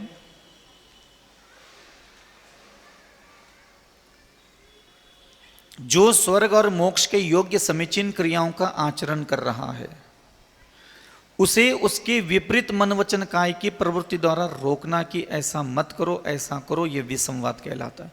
इस पूरे ब्रह्मांड में जितने भी मोक्ष मार्ग पर आगे चल रहे हैं उनके साथ ऐसा व्यवहार करना कि उनका मन वचन काय जो मुश्किल से जिनेंद्र भगवान और मुनि व्रत में लगाए। ध्यान रखना, ये इतना आसान नहीं होता। हम लोग भी अपने मुनि व्रतों में रहते हैं, बहुत मुश्किल से यहाँ भी हमें अपने आप को संभाल के रखना पड़ता है। और ऊपर से आकर के क्या करता है, स्वर्ग और मोक्ष की योग्य समीचीन क्रियाओं का आचरण कर रहा है कोई, तो उसके विपरीत मन वचन काय की प्रवृत्ति द्वारा उसके मन वचन काय को ये मैं बोलूंगा दुख मिलेगा मालूम होने के बाद भी उसको जाके दुख देते हैं, वैसी चीजें व्हाट्सएप पे लिखते हैं, वैसी चीजें मुख से बोलते हैं, वैसा ही सोचते कि ये ऐसा इसको दुख मिल जाए। ये हरकतें करते लोग, और ये करने वाले लोग दुनिया में होंगे और ये दिखता है, लाइव दिखता है, तो कोई बड़ी बात, छुपी हुई बात ही नहीं है ये सब। ऐसा मत करो, ऐसा करो, विसंवादन होता है। बार बार बार बार बार बार उन चीजों को उखाड़ना और इन किन प्रकार न किसी भी दिगंबर साधु आर्य का चुल्लक चुल्लिका के तहत जीवन को तहस नहस करने की कोशिश करना, ये अशुभ नाम कर्म का, ये सब आकर के अगले जन्म में अशुभ नाम कर्म के उदय से कुब्जक बनेंगे, मकड़िया बनेंगे, कुत्ते बनेंगे, बिल्ली बनेंगे, लूले लंगड़े बनकर के गलियों में जो भी अशुभ घूम रहे वो सब इन्हीं कर्मों से घूम रहे, समझ लेना चाहिए। इस प्रकार ये दोनों एक नहीं है किंतु अलग अलग है। ये दोनों अशुभ नाम कर्म आश्रव के कारण जानने चाहिए, ये ध्यान रखना। मिथ्या दर्शन, चुगलखोरी, चित्त का स्थिर न रहना, मापने और तोलने के बांट में घटबट रखना, दूसरों की निंदा करना और अपनी प्रशंसा करना, ये आश्रवों का समुच्चय होता है। दूसरों की निंदा करना, आलोचना करना, चुगली करना, ये आजकल मार्केट में तो यूं व्हाट्सएप खोल दो, सबसे पहले वही सारी बातें आती है कि देखो मेरे पास ये महाराज है, ये माता जी है, इसका ये प्रूफ है, मैं दावा करता हूँ, इसको कोई असत्य साबित करे, आपको मैं प्रूफ दे रहा हूँ, ये बोल करके सत्य बोलने के नाम पर ये सारे लोक निंदा की दुकान खोल के बैठते। अरे भैया, संसार में अनंत जीव है, अनंत जीव के पास 8 कर्म ही हैं। 8 कर्म के उदय में आदमी कोई भगवान नहीं बना है, साधु ही है, साधना ही कर रहा है, साधना कोई पूरी नहीं हुई है, चल ही रहा है। अनंत दोष है प्रभु मेरे कहते हैं, और मेरे प्रभु ने तो मुझ में अनंत दोष कहे, उसमें से 2 दोष तेरे हाथ लग गए तो तू इतना बढ़ चढ़ करके रायता फैला रहा है। मेरे अनंत दोष देख लेगा तो क्या आत्महत्या कर लेगा क्या?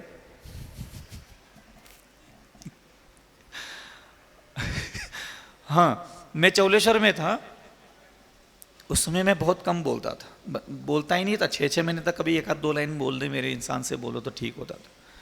तो एक बार पता नहीं किसका दिमाग खिसक गया, भिलवाड़ा का कोई था, एक नीच पुरुष था, तो आकर के ना कमेटी के लोगों को उसने उकसाया,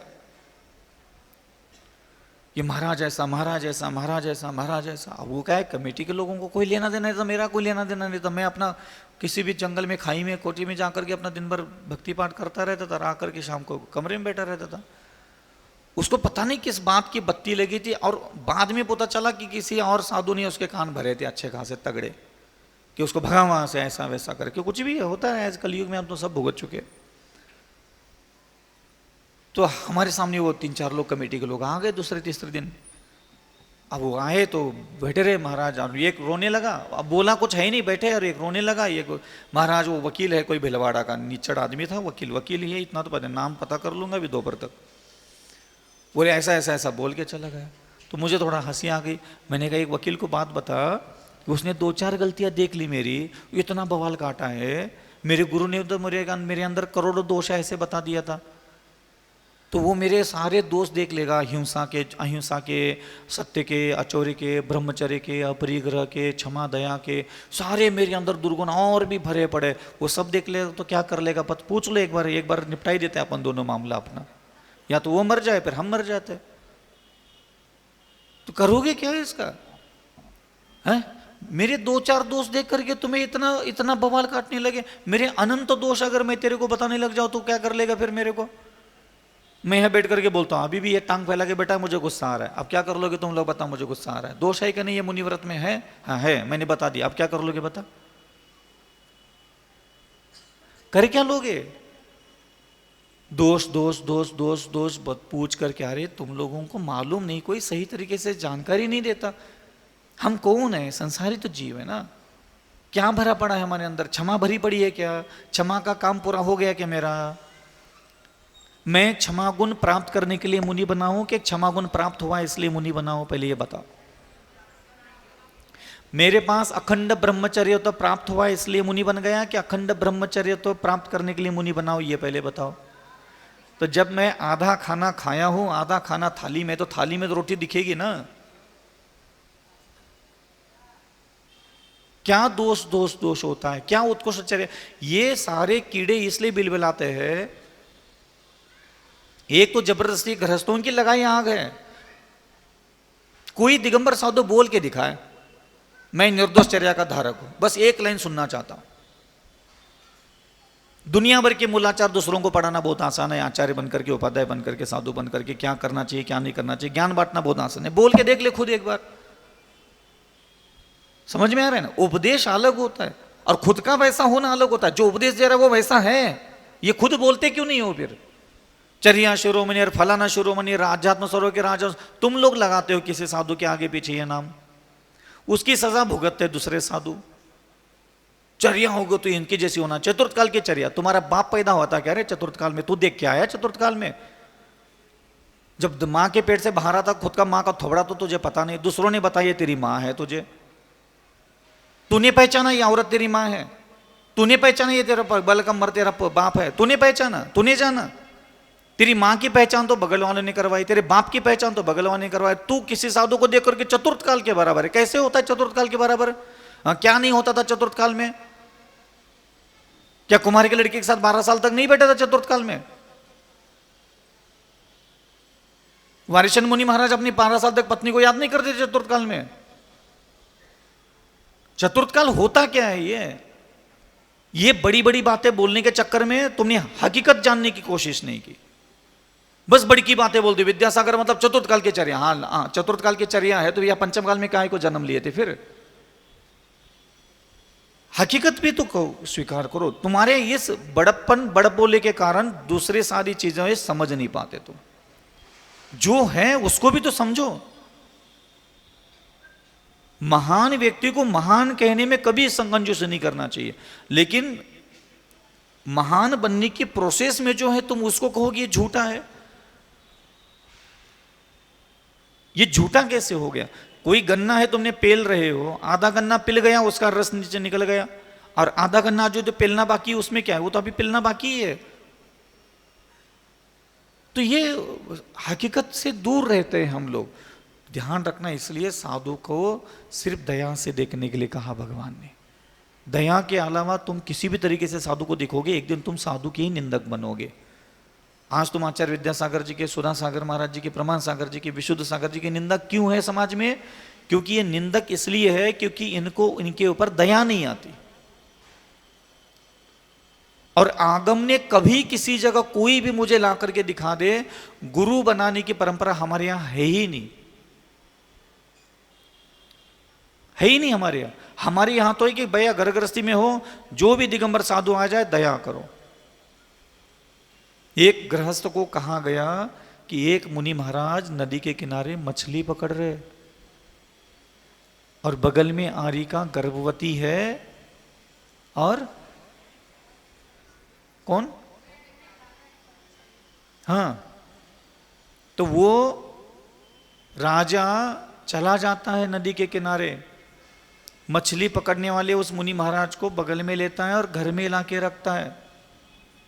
वो गर्भवती आरिका को ला करके अपने घर में रखता है, कोशिश करता है कि इनके सारे कर्म किसी को पता न चले, और उनको कुछ नहीं बोलता, बिठाता है और हृदय में ही सोच रहा है कि मैं इनको अच्छा बनाऊं, मैं इनकी व्यवस्था करवाऊं, मैं इनको और साधना तपस्या में व्यवस्थित स्थिर करूं। ये बौद्धिक सुंदरता मुझे आज तक समाज में नहीं मिली। जैन धर्म हो आप लोग, हमारे अनुव्रत और महाव्रतों का आप लोगों को पालन पोषण करना होता है। आप लोगों की वजह से मुझे नहीं लगता कि कभी मैंने साधना में ताकत आई हो। ना आपकी तरफ से कोई सुंदर स्वभाव है, ना बुद्धि है, ना विचार है कि चलो अविचल सागर जी हमारे नगर में आए, ललितपुर में, इनकी साधना को बढ़ाते हैं, इनके स्वभाव को सुंदर बनाने के लिए मदद करते हैं, इनके आत्मिक विकास, इनके द्वारा प्रभावना को हम बढ़ाते हैं। कोई कोशिश करने के लिए कोई दिमाग का इस्तेमाल तक नहीं करता। क्यों? क्योंकि ऐसे संस्कार नहीं मिले आप लोगों को। ऐसा कोई कहने वाला ही नहीं है कि तुम्हें अपनी बौद्धिक सुंदरता का विकास करना है, तुम्हें इतनी सुंदर बुद्धि बनाना है कि मछली पकड़ने वाली मुनि महाराज, वो मुनि महाराज हकीकत में नहीं थे, वो दो देवता रूप धारण करके आए थे। एक व्यक्ति की मुनि भक्ति के बारे में सुन के रखा था, ये बहुत बड़ा मुनि भक्त है, और तुम भी विद्यासागर जी के भक्त हो, तुम भी सुधा सागर जी के भक्त हो, तुम भी विशुद्ध, तुम्हारी कोई कुत्ता भी परीक्षा करे ना तुम फेल हो जाओगे। देवता के इंसानी छोड़ दो, कुत्ते की परीक्षा में तुम फेल हो जाओगे। ना तुम विद्यासागर जी के कोई भक्त हो, ना तुम कोई सुधा सागर जी के भक्त हो, ना तुम कोई विशुद्ध सागर जी के भक्त हो, ना तुम विराग सागर जी के भक्त हो। समझ में आ रहा है ना? मुनि भक्त है ऐसा देवताओं ने सुना किसी दूसरे देवता से, और मुनि भक्त होने का मतलब ये नहीं होता कि चर्या शिरोमणि को पकड़ करके भक्त बना के बस उन्हीं के डिंगे मारो। मुनि भक्त का मतलब इस स्थिति में भी जो मुनि है वो उसका भी भक्त है। तुम्हारे कलेजे में ये है, कलेजा फेफड़े किडनी में दम है। ऐसी मां ही धरती पर पैदा नहीं हुई जो ऐसी औलाद पैदा कर सकते, तुम कहां से आए फिर यहां? जबरदस्ती के किसी को अपना गुरु बना दिया और डिंगे मार करके चक्कर काट रहे, महीने में 10 बार भोगे बोले हमारे गुरु है, हमारे जान है, इधर इधर निकाल दिया, इधर निकाल दिया। वो कहा आजकल टैटू निकाल के घूम रहे हैं आजकल। तो हमें विद्यासागर जी के भक्त हम सुना, तुम कुछ किसी के भक्त नहीं हो। चैलेंज देता हूं, मेरे सामने आके खड़े हो ना, छाती फाड़ करके चीर करके भी दिखा दोगे ना, तो भी उसमें से सुधा सागर नहीं निकलेगा। तेरे घमंड में बैठा है, तेरे गुरूर में बैठा होगा, तेरी भक्ति में नहीं बैठा। अभी ना विद्यासागर बैठा ना सुधा सागर। अगर बैठा होता तो 3 काल में निंदा करने के लिए मुंह नहीं खुलता तेरा। समझ में आया ना? मुंह नहीं खुलता तेरा कभी। दोष जाने नहीं, सच्चाई क्या है पता है ही नहीं, चालू हो गया रायता फैलाना तुम लोगों का। क्योंकि आदत यही पड़ी है, प्रवचन करते करते करते जो साधु मीडिया में आ चुके हैं, प्रसिद्ध हो चुके हैं, बोल बच्चन करके उन्होंने दुनिया को रिझा लिया, भीड़ इकट्ठा होती है, ये हमारा आज के बाद गुरु, ये आज के बाद हमारा गुरु। प्रसिद्ध साधु को ही गुरु बनाने की खुजली है। क्या आपको ये लगता नहीं ये बीमारी है मानसिक तुम्हारी? जैसे कोई कामी पुरुष है, सुंदर शरीर देखते ही वो बहक जाता है, ऐसी तुम्हारी आदत है। अरे बोले गुरु छान के करना चाहिए, गुरु छान। तुमने बड़ा छान लिया आके, मुझे छान के देगा, सबको छान के दे। कहां निकले भाई? कंकड़ पत्थर मिलेंगे का? चरिया चरिया चरिया के डिंगे मारते हो तुम लोग, और हम लोग क्या इधर क्या अचार डाल रहे? बकवास बातें, घटिया बातें, शास्त्रों की बातें, शास्त्रों का नाम लेकर के कुछ भी बकते रहते हो, आगमचर्या और फलानाचर्या। हम सच्चे साधु के भक्त हैं, हम तो इधर उधर के साधु को नहीं, हम तो बस एक हमारा गुरु सुधा सागर, एक गुरु हमारा विद्यासागर। क्यों भाई? तो मेरे विद्यासागर जी को बोलना चाहिए था ना। तू बोल देता अपने विद्यासागर जी को, सुधा सागर जी को दीक्षा मत दिया ऐसे लोगों को, अविचल सागर जैसे लोगों को। 2 कौड़ी की औकात है ही नहीं तेरी। सुसु पुट्टी करके आता है, धोना तो ठीक से आता नहीं तुझे। जिसको गुरु मान के बैठा है उसके द्वारा दीक्षित दूसरे साधु को तुझे नमस्ते करने में तेरे कमर में दुनिया भर के आगमचर्या याद आती, शर्म नहीं आती तुझे? तू गुरु मानेगा अपने, मेरे गुरु को गुरु मानता है? तेरी औकात तो चिंगाड़ेगा। और मालूम है तुम जितना गुरु बना करके घूम रहे हो, एक दिन तुम ही उनके लंका में आग लगाने वाले हो, और लगा ही चुके हो। क्योंकि तुमने अभी भी गुरु बनाने का तुमने बात मालूम ही नहीं कि गुरु बनाया कब जाता है और किस लिए बनाया जाता है। प्रसिद्धि दे करके बन गए। कभी विद्यासागर जी की महानता, कभी सुधा सागर जी के स्वभाव, बुद्धि, विचार, चरित्र की योग्यताओं का अकल भी है, मालूम भी है। कोई उठ करके बोल सकता है? छतवाड़े में नाम लिखना और 4 बार सुधा सागर जी के पास जाना बहुत आसान है। तुम्हारे बाप का क्या लग रहा है? पेट्रोल का खर्चा ही तो लग रहा है तुम्हारे बाप का। उठ करके बोल के दिखाओ सुधा सागर जी की महानता क्या है। अकल है ही नहीं 2 कौड़ी की। बिना महानता जाने बाहर की प्रसिद्धियां देख ली, महाराज के ये मंदिर मस्जिद पूजा पाठ करने के सारे जो प्रभावना का काम करते वो देख लिया, और उसको गुरु बना करके बैठ गए जबरदस्ती के। ये सुधा सागर नहीं है, ये जो मंदिर बना रहे हैं, ये जो काम कर रहे हैं, इसको सुधा सागर मत समझना। ये 5 फुट 6 इंच का जो नग्न शरीर है ना, उसके अंदर की सुंदरता का पहले बता के दिखा मुझे, हिम्मत हो तो, तब मैं मान लूंगा तुमने सुधा सागर जी और विद्यासागर जी को गुरु बनाया है तो सही तुमने देख करके उसकी गुरु बनाया है। और तुमने वो देख करके गुरु नहीं बनाया, इसलिए तुम निंदक बन करके बैठ जाते हो। कारण ही यही है।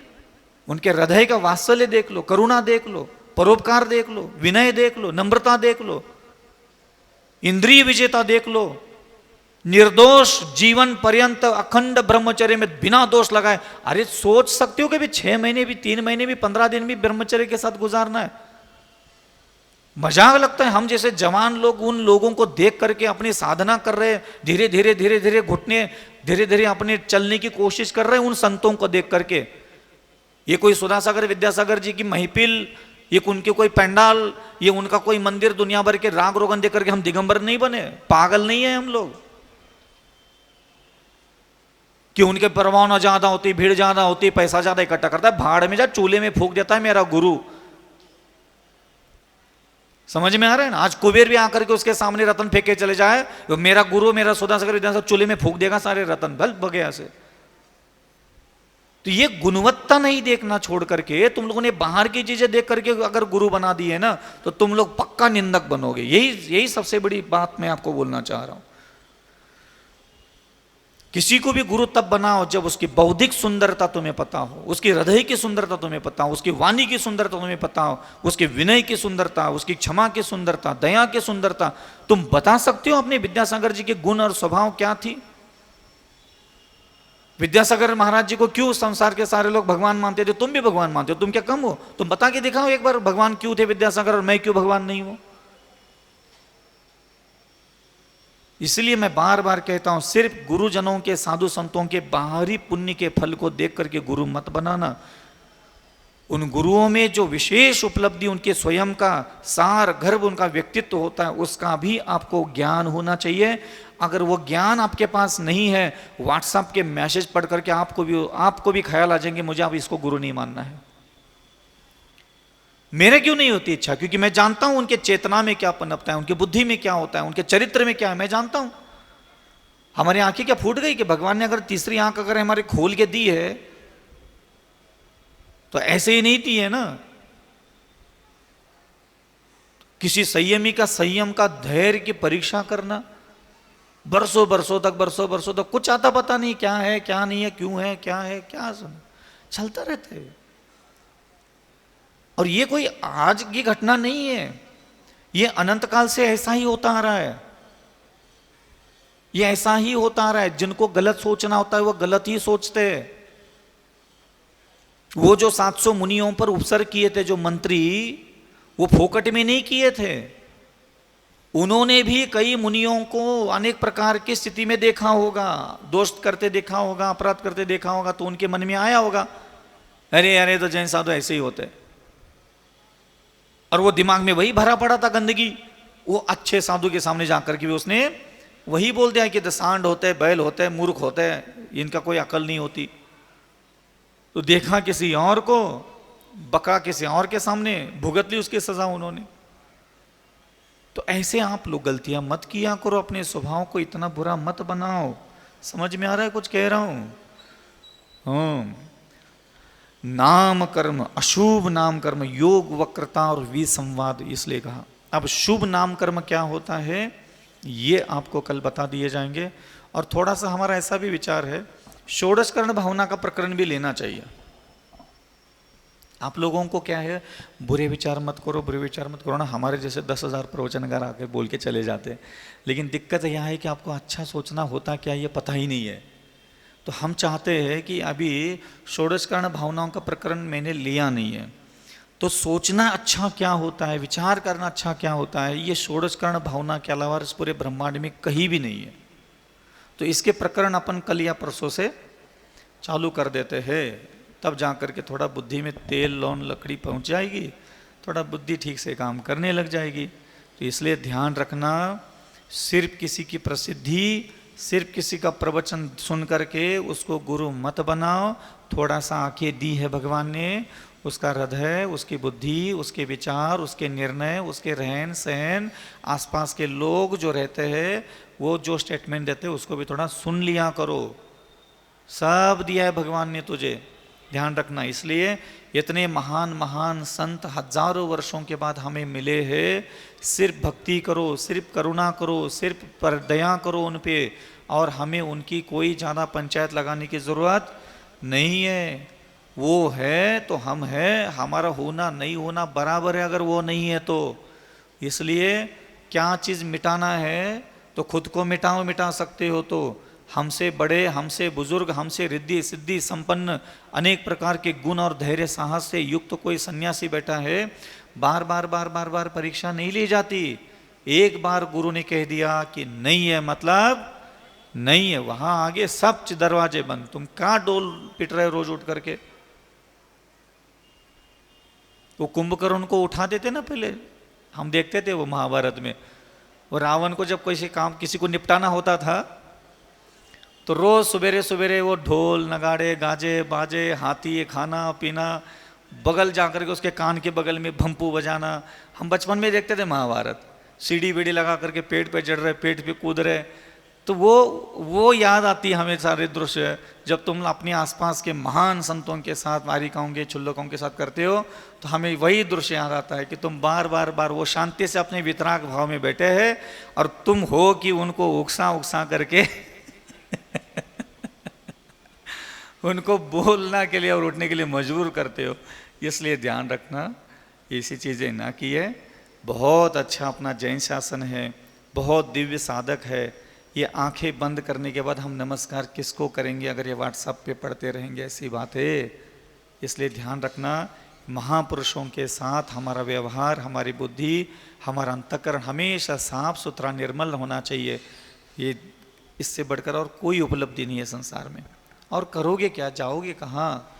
आपको लग रहा होगा कि ऐसे साधु होना चाहिए, ऐसे होना चाहिए। बेटा, चतुर्थ काल में भी सब यही था। आदिनाथ भगवान खुद बैठे मुनि महाराज बन करके, उनके बगल में 4000 राजा बैठे हैं। वो उनके रहते रहते 4000 राजा सब भटक गए, कपड़े पहन करके निकल गए। तुम्हें नहीं पता जबरदस्ती कि तुम डेंगे मारते चतुर्थ काल की चर्या। चतुर्थ काल की कोई चर्या बिरिया होती नहीं है। चतुर्थ काल से भी वर्तमान समय में आचार्य विद्यासागर मुनि महाराज, आचार्य विराग सागर, विशुद्ध सागर, जितने भी भारत में आचार्य परंपरा चल रही है, उसका प्रत्येक दीक्षित साधु, स्वयं आचार्य उपाध्याय साधु आरिका चतुर्थ काल से भी 1000 गुना ज़्यादा अच्छी साधना कर रहे। कोई साधना में कमी नहीं है। रही बात तुम्हें उनका स्वभाव समझ में नहीं आता, जा कर के बैठो, बातें करो, उनसे आत्मीयता रखो, उनको कहो महाराज आपको क्यों गुस्सा आता है, आप क्यों नाराज होते हो, आपको कोई चीज़ की पूर्ति नहीं हुई क्या? पूछना चाहिए, बात करना चाहिए, सौहार्द भावना के साथ उनसे मिलान करना चाहिए। आप लोग खुद ही बोलते हो डर लगता है, ये लगता है, वो लगता है, फिर हम किसको कहे जा कर के, किसको सुनाए अपनी पीड़ा? तो इसलिए साधु अपनी दया के भावना का भूखा होता है। आप लोगों की दया प्राप्त होती है, साधु का हृदय बहुत प्रसन्न होता है। और आप लोगों की दया पता है, ये जो आप लोग नमोस्तु करते ना, ये हमारे ऊपर की हुई एक प्रकार की दया है। आप जानते हो ये नमोस्तु क्या है? ये दया है। जब आप कोई व्यक्ति हमारे पास आता और ऐसे गर्दन झुका करके नमोस्तु करता है, वो हमारी दया, हमारे ऊपर दया करता है। इसका मतलब वो मुझे नुकसान नहीं पहुंचाएगा, वो मुझे दुख नहीं देगा, वो मुझे पीड़ा नहीं देगा, वो मेरा अपमान नहीं करेगा, वो अपने मन वचन काय का इस्तेमाल मुझे एन के इन प्रकार न दुखी करने के लिए नहीं करेगा। ये उस नमोस्तु का मतलब होता है। ये दया है आपकी तरफ से दी हुई साधु को। ये आपको पता था? हाँ, अभय दान है साधु को मेरे द्वारा गुरुदेव, आप निश्चिंत रहिए। आप लोग जिनको नमोस्तु करते हो उन्हीं को दर्द देते हो। नमोस्तु का मतलब ही ये होता है।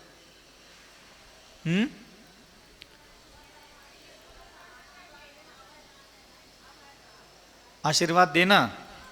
देखो, महाराज को पैसे कमाने होते तो महाराज अपने हिसाब से कुछ भी बोलते। हम सुधा सागर जी के प्रवचन कभी सुनते ही नहीं है। हमें कहाँ लेना देना? बब्बा को दुनिया भर के सारे काम करने पड़े, वो तो अपने हिसाब से झोला भरता रहता है कुछ भी बोल करके। हमें चक्कर में नहीं पड़ते ज़्यादा। हमें सुधा सागर महाराज के 5 फुट 6 इंच के नग्न शरीर और उसके अंदर की चीज़ों से मतलब है। महाराज कहाँ बोला, कबे बोलो, काय बोलो, हमें कहीं लेना देना नहीं है। वो तुम लोगों के पाप हरने के लिए कुछ भी बोल सकते। समझ में आ रहा है ना? वो सामने बैठने वाले लोगों के पाप काटने के लिए कुछ भी बोलता है, हमें कोई लेना देना नहीं उससे। हमें उसके हृदय से लेना देना है कि वो तुम्हें कुछ भी बोलता है, उसका हृदय बहुत दया से भरा हुआ होता है। मुख से निकलने वाले कठोर शब्द भी सिर्फ तुम पर दया करने के लिए निकलते हैं। कौन सा तुम पर गुस्सा करके उसकी खुद की गठरी भरनी है? हैं? वो क्रोध करता है, घमंड करता है, गुरूर करता है, ठोक देता है, उठा के पटक देता है। हमें कौनो लेना देना नहीं। उन्हें प्रवचन में कहा बोलो, हमें कौनो लेना देना नहीं। महाराज तुम भी वैसा बोलो, हम नहीं बोले, जा करके सुना दियो, हमें कोई फर्क नहीं पड़ता। क्योंकि हमें सुधा सागर से मतलब है, हमें का ही लेना देना उन्हें कब कहाँ प्रवचन में कहाँ बोली थी, कहाँ नहीं बोली थी। तुम लोगों के पाप काटने के लिए वो कुछ भी बोल सकते हैं, क्योंकि मेरे गुरु सिर्फ दयालु है। वो दया में कुछ भी कर सकते, कुछ भी कर सकते हो, और कुछ है ही नहीं उनका। कोई भी भला बता दे 40 42 45 साल हो गए, एक चवन्नी कोई प्रॉपर्टी संपदा नाम अता पता कोई ख्याति पूजा लाभ के लिए कोई कांड किया हो तो पूछ लो। कई लोगों का ऐसा लगता है ये पंडाल क्यों इतना डेकोरेशन करता है, प्रकरण निकला है तो इसको निपटा ही देते। ध्यान रखना, ये आप लोग गृहस्थ हो, आप लोगों का मन ऐसे वितरागता के प्रति आकर्षित सम्मोहित नहीं होता। ये जब तक धर्म का वैभव नहीं दिखता, भगवान के समोशरण में कोई कुत्ता नहीं जाता अगर देवता करके उनका समोशरण की रचना नहीं करते। एक कुत्ता भी नहीं जाता भगवान के पास। कोई मुनि महाराज जंगल में बैठा केवल ज्ञान लेकर के बैठा है, कोई भी आगम, मैंने तो नहीं पढ़े कभी शास्त्र, जानबूझ करके नहीं पढ़े, मैंने कहा पढ़ता तो यार सिर फूट जाता मेरा। जो पढ़े वो ला करके दिखा दे कि अगर भगवान को केवल ज्ञान होने के बाद समोशरण की रचना नहीं होती, हीरे जवाहरात सोना चांदी वैडूर्य मणि पद्मराग मणि चंद्रकांत मणि सूर्यराग मणि नाना प्रकार के सारे रत्नों से खचाखच अगर समोशरण की रचना नहीं होती तो मुझे बता दे देवता लोग, मनुष्य लोग, जानवर लोग जाकर के वहां बैठ करके उपदेश सुनते क्या? नहीं जाता कोई। वितराग भाव है तो आप अपने दिमाग में रखिए, लेकिन जब धर्म प्रभावना की बात आती है, ये जो जनमानस है, जानवर, मनुष्य और देवता, इनकी भूख कभी भी भगवान नहीं होती, धर्म नहीं होता। आप लोगों की तृष्णा, आप लोगों की भूख, आप लोगों की प्यास, ये अन्न है, स्त्री का शरीर, पुरुष का शरीर, सोना चांदी जमीन जायदाद, वहां से आपके मन को उठा करके यहां ला करके खड़ा करना और 10 दिन तक शिविर में बिल्कुल ब्रह्मचर्य के लिए रुचि रखना, या ऐसे जहाजम फट्टा बिछा करके कोई ब्रह्मचर्य बनने की इच्छा नहीं पैदा होती। ये ध्यान रखना हमेशा। हम लोग जब ब्रह्मचर्य अवस्था में थे तो हम लोग तो साउथ से आए थे यहाँ, तो हमें तो पता ही नहीं था यहाँ के कपड़े कैसे पहनते, क्या करते, कुछ करते। एक धोती, एक कुर्ता, एक टोपी और एक दुपट्टा। जब हम तो थोड़ा नए नए थे, बाकी के सब तो पुराने मूल्य हो गए थे, हम नए मूल्य थे उस समय। तो जब दुपट्टा तिरछा हो, टोपी गलत लग जाए, कुर्ता कहीं कम गंदा सा दिख जाए आचार्य को, तो खुद मुझे टोका 2-4 बार, ऐसा नहीं पहनते, ऐसा पहनो, इससे सीख लो, इससे सीख लो। वो खुद बोलते थे कि जो तुम हो, जहां हो, उस अवस्था में तुम शोभा देने वाले होना चाहिए। समझ में आ रहा है? और तुम लोगों को क्या है, चमड़ी की आंख वाले, तुम लोगों को सिर्फ ये दिखता है, चौका लगा है महाराज के पीछे, बाटा लगा है, देवताओं के द्वारा लगा है सिंहासन कभी देखे तुमने? साधु के पीछे देखे तुमने? देवताओं के द्वारा जिनाले कभी देखे तुमने? मैं एक बार गया था सम्मेद शिखर जी, मैं वहां बैठ गया था एक बार, तो वहां एक व्यक्ति आए मेरे पास, तो वो 3-4 दिन से मेरे साथ बात करने की इच्छा रख रहे थे। उनको क्या है कि कोई पार्श्वनाथ टोक और चंद्राबट टोक की कोई चीज़ थोड़ा बहुत सिद्धि सिद्धि कुछ होगी, आदिवासी था वही का वो, तो उनकी सिद्धि होने को उसको मेरे बारे में कुछ बोला होगा, तो वो मेरे पास बार बार आ रहा था वो कुछ बात करने के लिए। तो उसने मुझे सारी मेरे बारे में बातें बता दी, महाराज मेरे को आपके बारे में इतनी सारी चीज़ें ये यार मेरे को जो प्राप्त है इन्होंने बताया है, और ये मेरे को कह रहे थे कि आपके पास पहुंचना है, लेकिन मेरी हिम्मत नहीं हो रही थी आपके पास आने की, आपके पास इतनी चीज़ें भरी पड़ी है कि मेरे को लग रहा है कि मैं कैसे पहुँचूँ आपके पास। मैंने कहा कोई बात नहीं, बताओ। महाराज आपने यहाँ का वैभव देखा? मैंने कहा हाँ देख लिया। मैंने कहा क्या क्या है बता महाराज। उसने मुझे पूछा, मैंने कहा तू बता पहले अगर तूने देखा हो तो बोले महाराज आपने ये गंधर्व का वैभव देखा? बोले हाँ। तो बोले क्या है वह? मैंने उसको बोला कि ये जो गंधर्व टोक है, यहाँ एक बहुत बड़ा तालाब है, उसके तालाब के बीचों बीच एक स्वर्ण मंदिर बना है, और उस स्वर्ण मंदिर तक पहुँचने के लिए कमलों की रचना की है, और वहाँ से वो देवी देवता जो है कमलों पर पैदल चलते हुए जाते हैं। बगल बगल में सब जगह साफ सुथरा पानी भरा पड़ा है। बोले महाराज बिल्कुल सही कहा आपने। बोले पार्श्वनाथ टोक पर क्या? मैंने बता दिया। मैंने कहा अब तो चंद्राबोट टोक की बातें बता के दिखा। तो उसने चंद्राबोट टोक की देवताओं की रचना की सारी बातें बताई। तो आप लोगों को सिर्फ ये भौतिक जगत की संपदा दिखती है। जो रिद्धिधर मुनि महाराज होते हैं ना, उनके अगल बगल में देवता अलग ही आकर के वैभव लगे करके चलते हैं। आचार्य के बगल में, सुधासागर जी के बगल में आपने देवताओं जो रचना करते कभी देखा? आप लोगों को दिखेगा भी नहीं वो। हमें पूछ लो, और हमें आज जो बोलते हैं वो लिख लो, और जो भी दुनिया में रिद्धि सिद्धि का धारक कोई और होगा उसको जाके पूछ लो ना, रविचंद्र सागर जी की बात को खारिज करके दिखाओ। संभव ही नहीं है वो। सोना चांदी हीरे जवाहरात से लगे हुए सिंहासन बगल में रखे रहते हैं, कमलासन पर बैठा के रखते हैं, वो अलग से आकर की भक्ति करते हैं। ये आज भी होता है, हाँ आज भी होता है, लेकिन ये मालूम नहीं होता। आपको क्या लगता है ये ऐसे ऐसे इतने बड़े बड़े जिनालय जनिबिंब यूं आसानी से ऐसे चुटकी बजाते मरना कोई मजाक होता है? हम बना के दिखाएं? आप आज मुझे कोई कह दे अभी जैसा अगर एक छोटा सा 10 फुट का मंदिर बना के देखो, हड्डी पसली एक हो जाए हमारी। ये बहुत बड़े बड़े रिद्धियां सिद्धियां शक्ति संपन्न जो संत होते वही निर्माण कर सकते, कोई नहीं कर सकता भाई साहब ये काम, कोई नहीं कर सकता। और अगले 1000 साल तक तो हम कितनी भी दीक्षा दे दे, कितनी भी शिक्षा दे दे, इनके जो छूटे हुए काम है वही कोई साधु पूरा कर दे, बहुत बड़ी बात है। आज सुधा सागर महाराज कहीं नींव खोद के चला जाए और किसी 200 साधुओं को जिम्मेदारी दे दे कि नींव खुदिए शिखर तक पूरा कर लो, वो 200 साधु ना अपनी 7 पुश्तैनी दीक्षा दे दे करके थक जाएंगे, लेकिन वो 200 फुट का मंदिर ना खड़ा कर पाए। समझ में कह रहे हैं ये सब काम इतना आसान नहीं होता, आप लोगों को लगता है? हाँ, सभी में होता है। यही हमें आप लोगों को कह रहा हूं, जो जो हमारे धर्म के महान संत है वो ऐसे यूं ही सिर्फ प्रवचन करके गुरु मत बनाओ, इसलिए कह रहा हूं मैं। उनके प्रवचन उनका वैभव देख करके गुरु मत बनाओ, उनकी योग्यताओं को जानो, उनके वैभव को, आत्म वैभव को जानो। हाँ, समो शरण नहीं, देवता आकर के इसी प्रकार की भक्ति प्रकट करते हैं।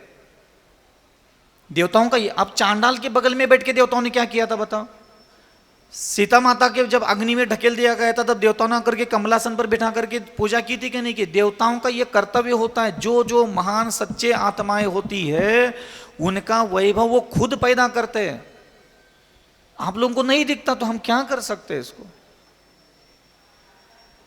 तो लोगों को ये सारे डेकोरेशन दिखने लग जाता है। अरे डेकोरेशन गृहस्थों के लिए, धर्म के विकास के लिए होता है। अगर साधु संतों ने ये सारा कार्य, आप सोच लीजिए, एक सिंपल सा प्रश्न है, आपका घर है, आपकी माँ है, आपके पिता है, आपकी पत्नी है, आपका पुत्र है, आपके भाई है, आपकी भाभियाँ है, ननंद है, बहनें हैं, सब एक साथ एक कमरे में बैठ जाओ, ठीक है?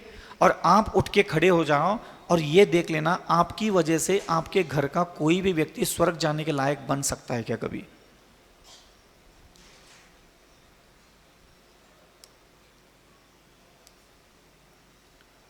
आप अपनी माँ से प्रेम करते हो कि नहीं करते? पिता से प्रेम करते हो कि नहीं करते? बीवी से प्रेम करते हो कि नहीं करते? पुत्र से प्रेम करते हो कि नहीं करते? क्या आपको विश्वास है कि आपकी हरकतों की वजह से, जिस तरीके से आप घर गृहस्थी बसा रहे हो उसकी वजह से कोई घर का एक व्यक्ति देव बन सकता है?